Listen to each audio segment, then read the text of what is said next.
Om Mani Padme Hum. Religion, science, myths, and legends all point toward the next evolution in human consciousness. What do the invisible realms hold?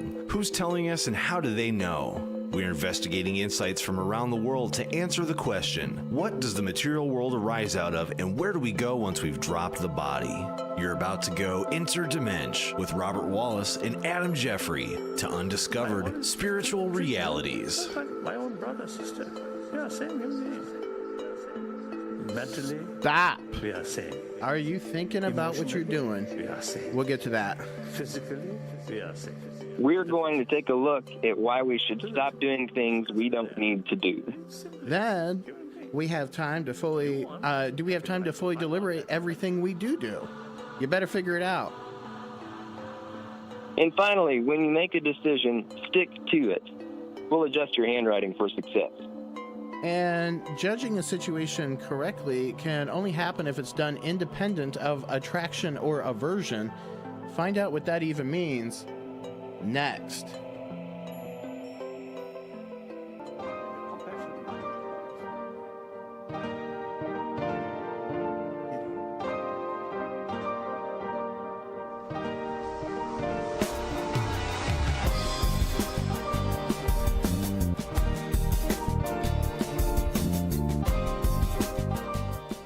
All right, and welcome to Spiritual Realities. This is Robert Wallace. If you haven't tuned in with us before, this show is all about the attainment of consciousness, of higher realms of existence. So we're talking about the spiritual planes. So if you're a religious person, a spiritual person, we're talking about heaven. We're talking about the astral plane, things like that. Adam is on the line with us. Normally he's in the studio, but because of a recent injury, he's going to join us from afar. Indeed. Thanks for having me. Hey, Adam. So what happened to your vertebrae? Well, it's actually an old injury. I was in an accident when I was 27 years old, and I herniated a disc in my low back, specifically L4, which happens to be right up against the sciatic nerve. So when that happens, it typically presses against that nerve, which is, the way I understand it, the largest nerve in the human body. It runs all the way from L4 in the low back all the way down into the feet. And so when it presses against that, it, from my experience, pretty much makes your legs completely useless for about a day or so until it can heal itself up. So, Wow. Ever since that accident, it, I go through periods of healing where it gets a lot better. About every 3 years, it goes out on me just for random miscellaneous reasons. It could be bending over to pick up a book, or sneezing, or just something as simple and mundane as you can imagine, which is what happened to me yesterday afternoon. And I laid in the floor for about 3 hours until I could make it to the bed. Okay. And I've been here ever since. Well, I'm glad you're back with us. So today, Thank you. Yeah, today we're talking about right judgment. What is right judgment? Why is it significant to entering into higher planes of consciousness? I think the first thing to think about is we enter into these planes of consciousness via thought and our thought life, which means if our thoughts are not organized, if we don't have control over them, if we don't understand the idiosyncrasies of the thought life, how words have double meaning, and how we can be entrapped in our own thoughts and feelings, then we're not going to be able to navigate ourselves across the river Styx, so to speak. So Steiner actually prescribes, as we're talking about Rudolf Steiner, and if you don't know him, he's died 100 years ago. One of the most famous mystical theosophists, started something called anthroposophy, which is basically spiritual mysticism or Christian mysticism. And he prescribes a theme every day of the week. And we're going to talk about Sunday's theme that he prescribes, right judgment, and what that means. So one of the first things is deciding on even the most insignificant issues only after full, well-founded deliberation and reflection. And I think this is heavy topic because it requires that we're present in every moment and that we're running through our thoughts and our experiences and circumstances mindfully in order to decide what the right thing to do is. And I think, growing up in the world, nobody ever talks to us about our thoughts. So we don't realize that there's anything more outside of the thought life a lot of times other than I'm going to get in the car, I'm going to drive to the store, I'm going to walk into the store and get what I need and go home. And everything else is superfluous outside of that. We have a thought about a passing car, random thoughts, but they don't build up to anything. They're not connected to any rules of thought. We don't say, "Oh, I shouldn't think that thought." We just take the thoughts as they come. And as a result, we're quite unconscious about our thought life and how it correlates with what we're experiencing. So, Right. along these lines, you've heard, it says in the Bible, "If any of you lack knowledge, let him ask of God, who gives to all liberally and without reproach." So, if we're doing our deliberation in the moment, we can actually get into the pattern, the practice of praying. And if we're really quick, we can pray and get an answer within moments of having the question arise and having to make a decision. Adam, is there time in life to deliberate every little thing? And if so, how do we do that? Because sometimes it seems like it's not, but if we prepare, is it possible? I think that here in the West, as we call it, we tend to think that life just moves so fast and that it has to move so fast. It's almost as if we value things moving unnaturally fast. We're a microwave society. We want our food as fast as possible. We have, McDonald's and places you can pull in and get fast food, as we call it. And I think that it's good for us who are trying to live a spiritual life, to slow down. And, I think that that's one of the many purposes of prayer and meditation is to make us stop and become conscious of the fact that we're living unconsciously, that we should not just be making decisions on the fly, that we should stop and be mindful and make decisions based on what God wants and be conscious of that, become one with God in thought. Mm-hmm. Mm-hmm. Yeah, I completely agree with that. And, I've talked about this Damien that, Socrates referred to. I've also correlated that with, the comforter that Jesus said would be sent to us, and in terms of how it speaks through stillness in the body. And in my personal journey, because what we're talking about today, these are exercises to be done or focused on once a week. So, we can't hammer on all these points 24 hours a day, 7 days a week. We're focused on a few different days. So this is just one of the things that Steiner recommends we focus on Sundays. This is a good day because we're working on right judgment, and that's the day, Sunday. I don't know why. Cool. All unthinking behavior and all meaningless actions should be discarded from the soul. I feel like most of our lives consist and are filled with meaningless actions and behavior that should be discarded from the soul. I mean, just the image of that really paints a picture. I mean, we're starting to think about monks. We're starting to think about really reserved, spiritual people. And so I'm wondering, what is it about this day and age that makes it so difficult to discard these actions? I think I heard a while back somebody was talking about in inner cities how the perception of intelligence is actually looked down upon in some of the areas. To know something is to be considered, uppity, and that being average is what's cool. But when I think about even just the unthinking behavior and the meaningless actions being removed from a personality, seems like the more correctly that's applied, the more different that personality is going to be. We're going to be looking at a very mindful person. They're going to be calm, and they're not going to make as many mistakes because they're not taking shots in the dark. They're just being still and only taking meaningful actions. So, how much thinking is too much, and how little is too little thinking for this point?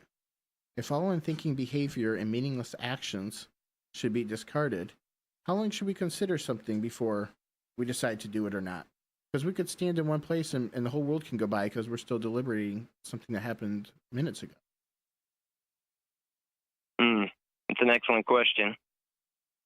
I think once we get into the pattern of taking a quick gut check with the spirit over the most insignificant matters, and we see the spirit speak or give us the information, we use it, and we see that it's the spirit's listening and it's accurate, then we should resolve to give all of our thoughts to the spirit, hold all of our thinking in captivity. It makes sense. You know, it seems like anything in life, the more you practice it, the better you'll get at it. So the quicker it will happen, it will become very natural, like anything else we practice. You know, as a child, we're learning to speak and we're learning the alphabet and things, and now we speak words virtually without having to think about it, you know. And I think the same could be true of this process. It seems like that with practice, we begin to trust the spirit to speak with and even through us, and to think with and through us. So it just seems like the more we practice it, the more natural that will become. Yeah, exactly. And that goes with everything, of course. I want to read a quote from the Bhagavad Gita. It says, "The man who casts off all desires lives free from attachment. Who is free from egoism and from the feeling that this or that is mine obtains tranquility." And this goes hand in hand with what we're talking about, because it is our thought life of desires and of personal concern that comes between our spiritual selves, the naturally altruistic side of ourselves, and God working through us, and the normal humdrum way of life where things may or may not work out, and suffering is around every corner. The idea that if we can remove ourselves from attachments, from having to be right, having to be validated, having to possess, having to have things a certain way, just being able to go with the flow and very passively surrender our need for things to be a certain way. This is how the Bhagavad Gita is saying tranquility comes, and tranquility is code for heaven. It's code for these other dimensions, and bliss and tranquility are the atmosphere of those planes. It's really beautiful stuff. Yeah. You know, I immediately think of the Buddha, who taught that to cling is to suffer. And then, you start to see how these common threads, once again, permeate, transcend, are interwoven through all of the major religions and spiritual practices. We see that the idea that to cling to our attachments and our ideas about ourself and our ego, that very clinging itself is suffering. It is what causes us to suffer. And that when we let go of these attachments and false identities of the ego, we find our true self, which is the Spirit of God living through us, right? Yeah. And the thing is, this is all about right judgment. And right judgment's really important and significant. You can make a bad mistake through anticipating something that should be, but because you don't have the prerequisite understanding of what sound objective judgment is, you can be totally wrong. And when it comes to entering into the spiritual world as Steiner and others tell us, everything that we do in this plane becomes kind of blown out or intensified in the next plane. So having a little bit of ignorance can create a big problem for us on the other side. Or having a bad idea or a bad understanding is going to create an issue for us. So if we're going to not just transcend to these other dimensions, but begin to walk in them and hold ourselves upright and handle the challenges that present themselves to us there, then we really have to have hammered into our spirit, not just our soul, but our spirit, what right judgment is, among other things, so that we can have the wisdom to discern. You know, during the opening, we talked about handwriting, adjusting your handwriting for success. And this is going along with when you make a decision, stick to it. Well, I'm going to give everybody a little pro tip. If you're not a student of graphology, which is handwriting analysis, or its sister science, graphotherapy, or pseudoscience, depends on who you are, then you probably don't know that your personality comes out in the way you write your letters in cursive. I can tell about your personality based on how you write in cursive. And on the flip side, if we do change the way you write the letters, we will change your personality. So this is really great for people who want to take like a real manual approach to their personalities. Look into graphology, look into graphotherapy. So the example we're going to give here is with the lowercase r. The lowercase r, the way it's written, can make a person energetic and happy and sunny. It can make a person reinvent the wheel. Another person, depending on how it's written, it can make them go along with the flow. Don't reinvent, just do things by the book. If you notice when you're drawing up on a lowercase r in cursive, it goes up and then you go across and back down. And the key to adding some steadfastness into your decision is to add this little loop that when you come up, you go back and you loop around and then forward and down. And now that I'm thinking about it, it's very difficult to describe letters over a show like this. So anyway, the point is a study in graphology can help you improve all parts of your personality, including your ability to stick with decisions made. So if I see that characteristic, this little loop at the beginning of, the top left part of the person's lowercase r, I know that they make decisions and stick by it, and you're not going to be able to talk them out of the stuff. So you want to be like that, go ahead, change your r. Once we're convinced that a decision is correct, we should adhere to it with steadfastness. We should figure out what we need to know about the matter. We need to make a decision on the matter, and then we need to stick by that and not second guess ourselves. And I think it goes without saying why that's very important. But absolutely. Spiritually speaking, a fickle mind, a double-minded man is unstable in all his ways. Right. Without a vision, the people perish. So if you're inconsistent about what the goal is, if you're inconsistent about what you want or what you're deciding to do, you're going to end up half-baked on two sides, and that's no bueno. Good stuff. It's tough. So I want to talk more about silence and stillness, because that's what this show ultimately is pointing toward. That's what all meditation and spiritual religious practices are pointing toward. Learning how to stop the mind and then forgetting all that information and simply executing mind stoppage.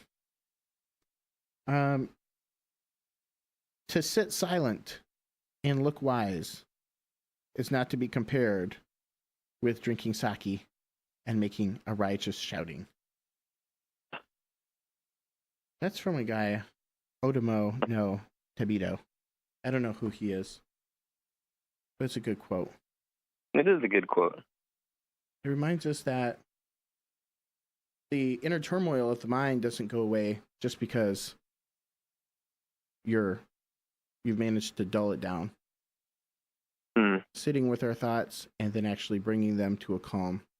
That's the true meaning of being spiritually in the zone. As far as meditation techniques go, Adam, there are a lot, and a lot of people have different approaches to the subject. Some people want to talk about mantras, like in transcendental meditation. Some people want to look at just the breath, as in the Vipassana meditation style. Steiner takes an approach which really resonated with me and brought me a lot of spiritual progress, so that I was having these spiritual experiences that you too, listening right now, can have. And I'm going to give you, just in short, the shortcut to how he explained how to really solve the biggest problem in meditation, which is being still and silent, having no thought. And because that's so vital to entering into spiritual dimensions of consciousness, to begin to have a warped experience that turns into something supernatural, silence and stillness are essential. But if you begin to do your meditation process on a plant, for instance, and in particular, because of the spiritual nature of the plant, and you stop or still your thoughts the best you can, with the exception of taking any thoughts that do arise and bending them toward thoughts that pertain to the object you're meditating on in particular. So here's the big shortcut. Here's your big takeaway for today. If you can't stop all your thoughts, do the meditation on your meditation object, preferably a flower. And anytime you feel like you can't stop the flow of thoughts, redirect the thoughts to be thinking about the plant from the plant's perspective. Because what the real key to the silence and stillness is getting all of the attention off of the self, off of the ego, off of the personal concerns, and projecting it out into the world. And in this selfless state of mind, in this concern for outside beings, we actually enter into their spirits. They're able to enter into ours. We cut ourselves off when we segment ourselves and we isolate ourselves in our own spiritual ecosystem. But when we make other people the focus of it, we open it up. We let their universe pour into us, so to speak. So while doing your meditation, gazing at a flower, remembering that any thoughts that come need to become, if they weren't, thoughts that are of the concern of the plant you're looking at. And also bring into the visualization moonlight. Steiner says that we should look upon growing and blossoming plants and see the sun. We should be able to feel the presence of the sun and feel the light of the sun. And when we're looking at plants which are dying or decaying, we should see or re-stimulate the feelings that we get when we look at the moon or the moonlight. And in that process of taking that moonlight part and mixing it with the meditation in order to create a re-stimulation of the moonlight spectrum of light, I decided when I do my gazing into the plant, I'm going to visualize a little bitty moon right there in the middle of the petals. And beaming off this moon will be the moonlight. And that moonlight, that re-stimulation from that visualization is what I need to start to move over and shift my vision into another spectrum of light where there are spiritual beings to be seen. And it's really just a doorway to other spiritual dimensions within that. Now, I used to have reservations about things like even invoking the word moonlight because it sounds very pagan, sounds like, the witches, dancing around in the full moon sort of thing. Not my bag. But the moon is much bigger than one cultural stereotype about a group of people and how it's used, because the moon is for everybody, and it actually is the physical manifestation, according to Steiner, of Jehovah himself. And Wow. And Steiner does differentiate Jehovah of the Old Testament, his presence as a force of God from the Christ, and the fire spirits who come down from the sun. And the first fire spirit to come down from the sun, the first begotten son of God was Christ, who went into the body of Jesus. Um, I think of, when you're talking about the moon and not just clinging to a particular societal stereotype that we have about moonlight and that kind of thing. I also think as far back as, St. Francis of Assisi, in his canticles and songs and poems to Brother Sun and Sister Moon, personifying these beauties that we find in nature and so I mean, I think that all traditions, we can find once again another common thread running through, and not be afraid of exploring those territories for ourselves and for the truth that we're seeking. I think that a lot of stereotypes keep us from really being open to truth at its best a lot of times. So I think that's really good advice to remember. That no one group or stereotype should hold on to something and make it feel unapproachable for us. I know it. It's like the conservative Christians who are up in arms about the practice of any kind of foreign spirituality would almost surrender a part of their own spirituality in their prejudices.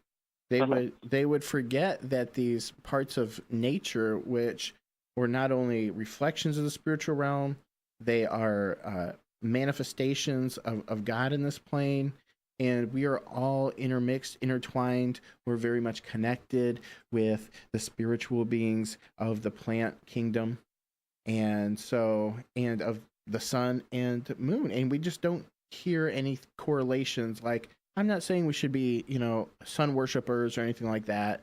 Right. The physical sun, just like our physical bodies, is a representation of a spiritual, invisible spiritual being that exists behind it, that is occupying it, maybe has crystallized in this form, but is not that being.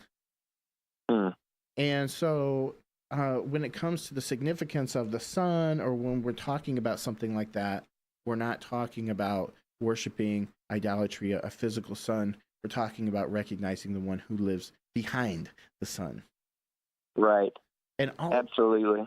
And all of a sudden, the spiritual teachings of Ahura Mazda, of the sun gods, as they're kind of taught and depicted, the significance of the sun, it starts to make more spiritual sense when we have a more holistic view of spirituality relative to comparative religion. Right. I like that you use that word holistic. I think that's excellent. I would add, for me personally, as part of my spiritual journey, one thing that really opened me up to all of this when I was coming out of sort of a fundamentalist trap that I found myself in for a while, where I was truly living by fear as much as I was by love. And I had to kind of come to that realization that I was so afraid of all of these things. But I think that, if we're being guided by the Spirit, then we should walk in love and base our decisions in love rather than in fear, because perfected love casts out all fears, we've talked about before. Mm-hmm. And I remember an influential teacher that really helped me to bridge this gap was Rob Bell. And I'll never forget, one of the things he said is that we, as spiritual people who are walking by the Spirit and being guided by the Spirit, should claim truth wherever we find it, because it's God's truth. Nobody can claim any particular truth. If it's true, then it's God's truth. And we should trust that no matter where we find it. If it's true, then let the Spirit lead us into that truth, and trust the Spirit and not be afraid, but be guided by love. That's absolutely right. Because where there's guilt, there's fear, because there's a feeling of impending punishment. And where there's that fear, there isn't love. Because like you said, there's no fear in love, because fear has to do with punishment. So he who fears has not been made perfect in love. Right. So back to my long-winded meditation example. You're meditating on a flower. You're twisting all your thoughts to make sure that they're only from the plant's perspective. How does it feel to have these petals unfurled? How does it feel to stare at the ceiling all day and night while, Robert Wallace is at work or wherever, and you're just feeling from its perspective, and that right there will create such a dramatic shifting in the light in your eye and your visual field, how things take on new characteristics, aspects of the room darken, other aspects of what you're focusing on start to glow, and the deeper and stiller you can get yourself in, all of a sudden you'll get to a point where you pop over into another dimension, a spiritual reality. And that's what we're all about here. Yeah, beautiful stuff. We talked about in a prior week about compassion and having compassion for drivers, people who are driving, and having issues with other drivers and being mean to each other and stuff like that. I think my producer, Amazing D, has something to say on this. Yes, I have a question. When referring, I know I'm kind of late on the question, but referring back to when you said that we need to let go of things that aren't nourishing to our soul, and in turn, do you believe that when we release these things, will it make us a better person, as in keeping them in, we tend to become bitter over time and just sad on life? Absolutely. The main problem that most people have of their attitude, of their dissatisfaction in life, it goes back to all their life experiences, all these memories that they've collected, and True. all this pain that they're carrying of what somebody said to them at 2 jobs ago one day, or what their mom said 20 years ago, and all of these things are still ringing true in their head after all this time. So not only is there a feeling of releasing and feeling free in your heart and in your chest once you forgive and let go of these matters, but all of a sudden now there's a change of opinion that can happen because we're subconsciously informed, or we're informing our opinions by our life experiences. And if our life experiences are misseen, misknown, then we're going to have an aberrated view of life based on a twisted misconception that came from, taking somebody else's pain and making it ours, taking their anger and all of a sudden making it, our fault, and devaluing ourselves and so on. So in Scientology, and I think it's a good example to bring up because a lot of religions are doing the same way. This is just a more tactical way. They do something called auditing, which, they're kind of famous for this, putting somebody on a set of cans. They're called cans in the Scientology's nomenclature. And you hold these electrodes and it passes a current through you, and the differential that reads on this meter, which says I put out less than a volt and I'm getting, even less than that back. Okay, person's thinking, thoughts. So the whole point of all that complicatedness that they're doing over there is to get people to think about their thoughts without having any reaction. Think about the good and bad memories without it bringing a rise to you, out of you, making you sad again, making you angry, so that we can have a very balanced emotional perspective on everything. And in this way, we set ourselves free. So in Christianity, we're repenting, and in most other traditions, it's basically taking the form of confession and or repenting. And in that way, we remove from ourselves the guilt that is clinging on to us, and it frees us up mentally and spiritually to move forward and believe new things, expand our perspective about matters that we never thought we could expand into. Reincarnation is one of those things, Adam.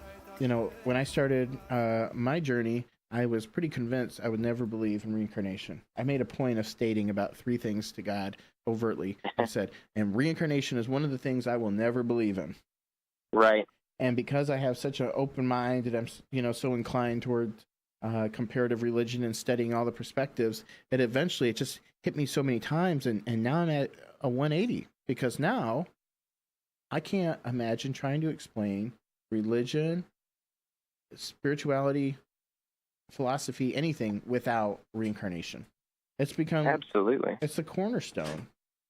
our beliefs. I read It this. really is. I'm sorry, Adam. I read No, this go ahead. article. It was a long time ago, and I forgot where I found it at. But it said 30%. I think it was off a sample, but it said 30% of that sample. If you believe in something, you have a happier lifestyle. And so I was thinking, I know I do believe in reincarnation, but maybe let's say that that isn't real, but I believe that if I'm reincarnated into another person or another soul, that will happen to me once I die, but it makes me happier on the inside because I know there's life after I tend to die. And so do you believe that maybe if you believe in a certain aspect of life that you will be happier to get through your life that you are in now? Yeah, that's a great question. And I think I'll preface it by saying I don't necessarily think, if, except in this example, I believe it's true, but if somebody believes something that's not true or false, do I think they're better off carrying on believing that falsity? I think, that's not necessarily good, but what I do think is good is to let everybody think their own thoughts for where they're at. So if somebody approaches me and they say, that's not biblical, that's not true, and I have to say, I get where you're coming from. I totally appreciate that. I understand. Mm. And just simply, leave it there, because it is true that we are all made up of beliefs. Our beliefs bring us comfort. They explain why things are happening. So, of course, yeah, it's good to have, beliefs, even if you're clinging on to, kind of misunderstandings. It's good to have something, to refer to, and to have, like Martin Luther King Jr. said, he who does not have a cause for which he is willing to die is not fit to live. Yeah, he did say that. Yeah. That was a good quote. Yeah. Because you have to live for something or you die for nothing. Absolutely. And so go into life, hold your beliefs. They may not be perfect, because none of our understanding is perfect, nor could it be with the coarse language that we use, designed for a physical world. It's, our understanding isn't perfect. God's ways are above our ways, but we can make attempts to get closer and closer and get a clearer and clearer understanding. And I find, when synapses start happening, when I start having personal reflection, I start to correlate all kinds of truths and have all these epiphanies and things which are scarcely written about anywhere. They're cognitions that are almost hidden except to the one who's diving in and finding them. And I think, the theme of our show is really about trying to help people know that they can pick themselves up by their own bootstraps. They can change their direction. They can control their thoughts. They can take responsibility for these things, and they can bring themselves closer to God, closer to their spiritual nature, and ultimately start experiencing the spiritual every single day. But it doesn't happen if we're limited to our church visitations, if we're limited to just mainstream dogmatism. There's only so many times you can go into a church and hear somebody say, love your neighbor and, love God. But if we're not thinking and feeling this information, deeply and really pulling it apart and seeing what happens every time I think an evil thought towards somebody. What am I sending to them? What am I sending back to myself? If we can't start to talk on that level, then all this talk of being good to each other and everything, it seems like we're just pushing civil law on people. Like, I want you all to be good and quiet, so behave. But we don't see that there's a spiritual necessity, because we are literally being attacked in the spiritual realm whenever we are chasing after our own lusts or desires. And whenever we submit ourselves humbly and send love to another person, we're lifting ourselves up. So, whatever you give will be gotten in return. God is not mocked. Whatsoever a man soweth, that too shall he reap. And just because you don't reap it right in that moment with that other person doesn't mean you're not going to reap it in 10 years, the next day, in between lives, or your next life. And the broader we can make our perspective through a study on these matters, through a study in theosophy or anthroposophy or spiritual science or something like that, and we start to excavate what's happening according to those who've seen the other side, then we can begin to be mentally prepared and even maybe remember the things we've experienced in prior in terms between lives. And then we can start to take this life and really live it more intentionally. I may have talked about in the past a memory that I had between lives, looking back with an angel or talking to an angel or whoever. I don't remember who was in front of me. We were reviewing my past life, and we were looking back down into the earth, into this void where the memory of the actions that had taken place were happening. And I saw myself do just the slightest kind action, and all of these spirits and ghosts started coming out in the spiritual world of bliss and heavenly angels. And I looked back at the angel who I was talking to, and I said, all that happened over that? I don't know. I think I let an old lady go ahead of me, or I offered to carry something, just some kind of almost common sense little action that seems inconsequential. But here in the physical world, whatever we do here leverages so much more spirituality. So that's why it's even more of a big deal what you do here, because it affects the spiritual world so much more profound than what you do from the spiritual world. Wow. So, and then I remembered, I'm like, man, when I need to come back into this world, and I just need to, spend my time trying to be as nice in all the little ways and as much as possible, because for as much effort as it feels like, as it takes here to suppress a bitter feeling and to put a smile on her face and to be loving and kind, the result is so worth it. We can't even compare the sufferings of this life to what God has prepared. We can't compare, what we have to put on the side here for how much good it's doing in the spiritual world. And, when we're living this life, it's so easy to, put our feelings in the moment into number one place and to say to ourselves, look, if this doesn't work out right now, I'm not going to be happy. And I may never be happy. This has to happen in this way. This person can't treat me this way or think they're going to get away with it. And all of those thoughts are just keeping us on the hamster wheel of death and darkness, of illusion. You hit me, so I'm going to hit you. And where does it end? You called me a name, so I'm going to call you a name. You gave me attitude, so I'm going to give you attitude. Where does it end? Like the Bible says, a believer, when they give more than they're supposed to, if they're nice to somebody who's nice to them, it says, what credit is it to them? Because even evil people are nice to people who are nice to them. Okay. Absolutely. And so if we're justifying our lives, and I've heard this said by so many people, and it really drives me nuts because it misses the boat entirely. They say, well, I'm nice to people who are nice to me. I hear this from a lot of different kinds of people. I say, well, when, you want respect, you treat me with respect, I'll treat you with respect. I treat people the way they treat me.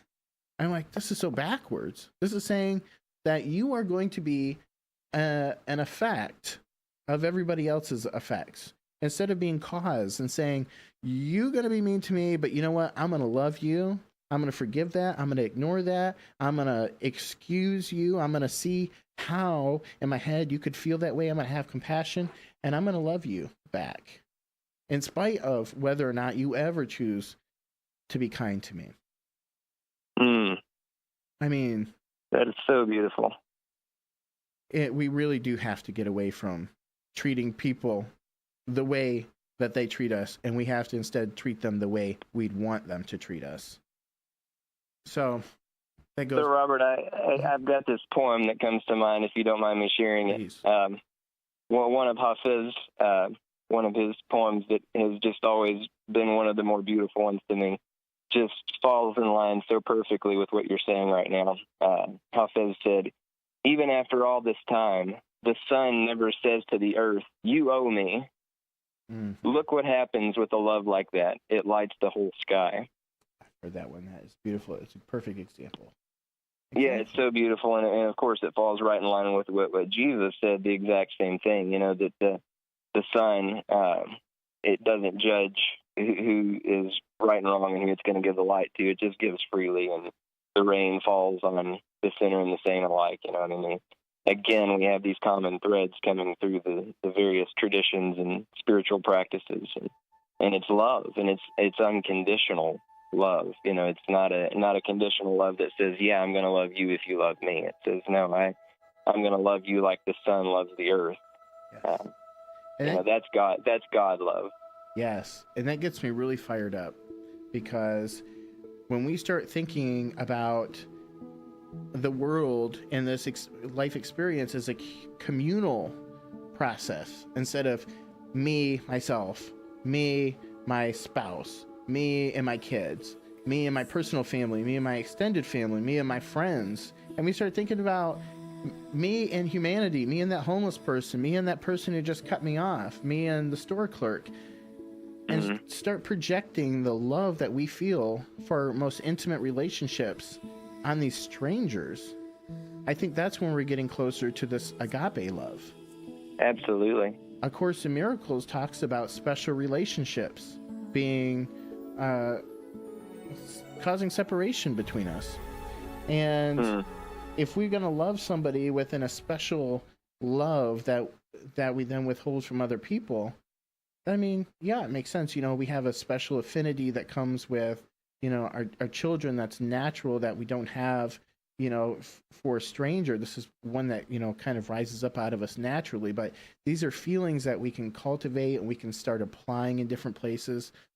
For instance, when it comes to these close relationships, Jesus said, when they said, your mom and your brother are at the gate, he said, well, wait a minute, who's my mother and who is my brother? Absolutely. He says, whoever does the will of my Father in heaven is my mother and my brother. That means you could be more my mother and my brother than my own mother or brother is, simply because of your relationship to God. And that our spiritual family, the spiritual bounds, are even stronger than these blood bounds that bind us together. That's just so beautiful and amazing. And I would love to add to that, as a family man, as a man who is happily married and has 4 beautiful daughters and a little boy on the way, that I think that sometimes it can scare people to think that way, if they haven't, you know, if they haven't felt this yet. It can scare us to think, oh, wow, I couldn't possibly feel that love that I feel for my children or my spouse, for everyone. But I want to put out there that I think that one of the most beautiful experiences is to come to a point where you become so united with God that you actually start to experience that love for others, that same love that you feel for your children. And you go, wow, I didn't think that was possible, because I never felt a love like I felt for my babies. You know, I've never felt that love prior to having the children. And then suddenly God gives you this beautiful grace, you know, whether in a state of meditation or you know, Thomas Merton, he's one of my big influences and has helped me along my path.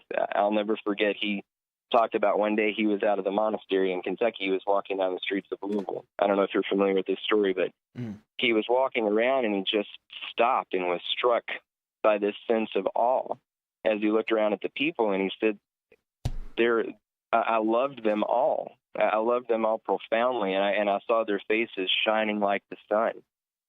And that's where I got the line for one of our songs, called Shining Like the Sun. It was from Thomas Merton, but he had this profound experience of love, that he loved every single person that he saw, whether he quote unquote knew them or not. This profound love for them, it was as if he was channeling God's love. And I've read about this experience over and over with various people, again, from various traditions, either during states of meditation or just these moments of epiphany when they were just walking out among people. And I have felt and experienced that, and it is beautiful. It is a beautiful and profound moment to feel as if God's love is channeling through you, and you're looking around and you love these people as if it's your own child, and you would die for that person even though you've never spoken a word with them. See, it's a beautiful thing. I think that hit the nail on the head right there. You know, for people who know me, I walk around and I call everybody my child. I even call my own mother. My mother's hello, mother. I call her my child. She's my precious child. My spouse is my child. Everybody's my child. And I think the thing is, it's like what you said, like until somebody knows that profound love, it can be even incomprehensible to try to compare that to strangers. And everybody knows, even God, in the Bible, is, stresses like how great his love was for his son, and yet he still sacrificed him. He sacrificed his son for everybody else who wasn't his son, who wasn't, born in, perfection, and who is living crazily. And then you remember Abraham, it was counted to him for righteousness for being willing to sacrifice his son, though God didn't have him go through with it. The point is, can you love God as much as your kids? Can you love, humanity as much as you love your closest people in your life? And that is absolutely. I think it's really, for me, it's just been a matter of practice. When you're driving around, like, feel feelings of love for each other, for the other drivers. Have massive sympathy, massive empathy. Make excuses for the people who cut you off. Feel love for the people who, seem to be, in their own world or driving while talking on their cell phone. Like, see these people as your children, as your brother and your sister, because that is somebody's brother, that's somebody's sister, that's somebody's mother. And when you talk about them, you're talking about your mother, you're talking about my mother. And if we can just share that with each other, if we can kind of adopt each other into our own personal family trees, I think we can learn to treat everybody the way that we'd want to be treated, the way that we'd want others to treat our family. That's how we're going to treat everybody else's family. And love each other. Well, so, next week, we're going to be talking about more about meditation. We're going to talk more about what they have in common. Adam, I think we did touch on that today, but I think we should get more into the common denominators of these different meditation techniques. And I think this is all, again, part of the whole comparative religion thing. If you can see all sides of, the whole elephant example, somebody is blind, they'll touch this side, and everybody gets a different idea. Or it takes somebody who's viewing, and they only view the elephant from the backside or from the side. They don't understand what a three-dimensional look is. And you only get a three-dimensional view when you get a conceptual understanding, which you get when you look at multiple sides of a story. And so the story of religion, of God, is told in many books and many religions. Put them all together, find how they correlate, because somehow the people who master all these different religions are getting to the same places. Absolutely. And so while we're spending all this time fighting about the little differences in the instruction books, we're missing our opportunity to both apply the information, see where everybody else is coming from, how they're right, and also be able to take advantage of that and to think with the knowledge that's been given the whole world, instead of cutting it all out, since there wasn't enough written, like the Gospels say. It would fill up all the books in the world to talk about everything that Jesus did. Don't think your shelf is complete. So, absolutely. Well, anyway, the show's coming to an end. Just want to remind everybody to like us on Facebook, facebook.com, Spiritual Realities. Email me at robert@New Precept. Go to newprecept.com. We got some great lectures, programs, videos, and things like that there. And Adam. You can check out more of the work that I'm doing in the world. I make music. My wife and I create songs at 3daysflight.com. That's 3 spelled out, 3daysflight.com. And Imagine, we're going off. Thanks, Adam. Imagine Vegan Cafe. All right. Talk to you guys. Thank you.